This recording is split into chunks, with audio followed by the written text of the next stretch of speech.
परत इकडे घ्या, एक जरा फोटो इकडे करा, इकडे करा. मित्रांनो नमस्कार, सर्वांना क्रांतिकारी रामराम.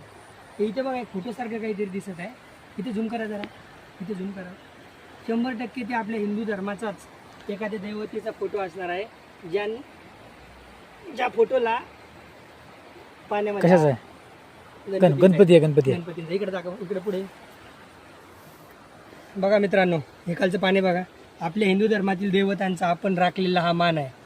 आज रोजी हाच फोटो जर कुठल्या एखाद्या दुसऱ्या धर्माच्या लोकांनी किंवा इतरांनी टाकला असतं तर आज आपण त्याला, मला तरी वाटतं की जीवे मारला असतं.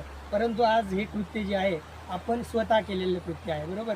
त्यामुळं आपण काय म्हणलं, नदीला अर्पण केलेलं आहे. पण बघा, नदीला अर्पण केल्यानंतर गणपती रायांची जी परिस्थिती झालेली आहे, आणि पाणी बघा किती स्वच्छ पाणी आहे, ज्यामध्ये आपण हा फोटो टाकतो. बघा मित्रांनो, विचार करा याच्यावरती, आणि आपण आपल्या देवतांचा आपल्याच हाताने किती मान सन्मान ठेवतो याच्यावर विचार करा. जय श्रीराम.